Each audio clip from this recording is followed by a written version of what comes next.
Cost estimates are powerful tools that give your client the confidence that the dream you've designed and put on paper can actually happen in reality. If you've got a planting plan made using land effects, you can make one. Let's review how and a few tips on making a good cost estimate. First, you need to fill out the cost portion of the plant data. The number that you put in here is really based on how you want to use the cost estimate. Are you a design firm and want to show the client an estimate? Then this cost needs to include supply in place costs. You can compare bids for the same plant on past projects to find this number. If you don't have this yet, 2.5 to 3 times a wholesale price from a nursery is a good estimate. If you're using concept plants for a design plant mix, you also need to make sure the design group palette plants have their costs set. Those are the costs that matter in a design plant schedule that includes concept plants by group.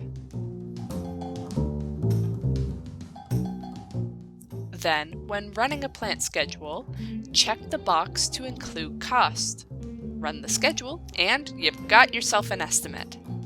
Most people don't put the cost estimate on the plans though.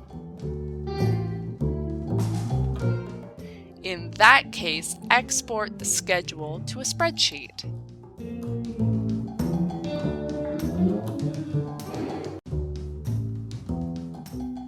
From here, you can edit the spreadsheet in Excel to get the formatting you need to hand your client a professional estimate. Create a macro to help automate this formatting. We cover this in another power tip and a webinar. You can also send to Excel if you prefer to only use the wholesale material costs in your plant data and apply an easy-to-change estimate multiplication factor afterwards.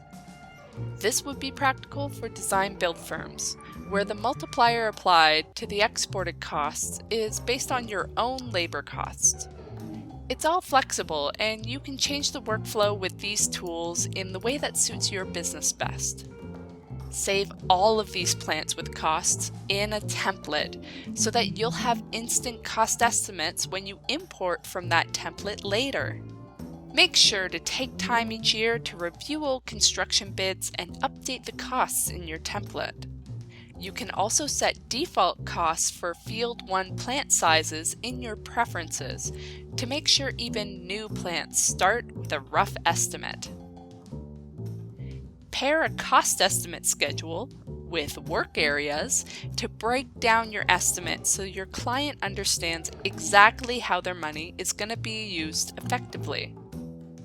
A reliable cost estimate can really make your reputation as a trustworthy designer, so keep track of your knowledge with these tips.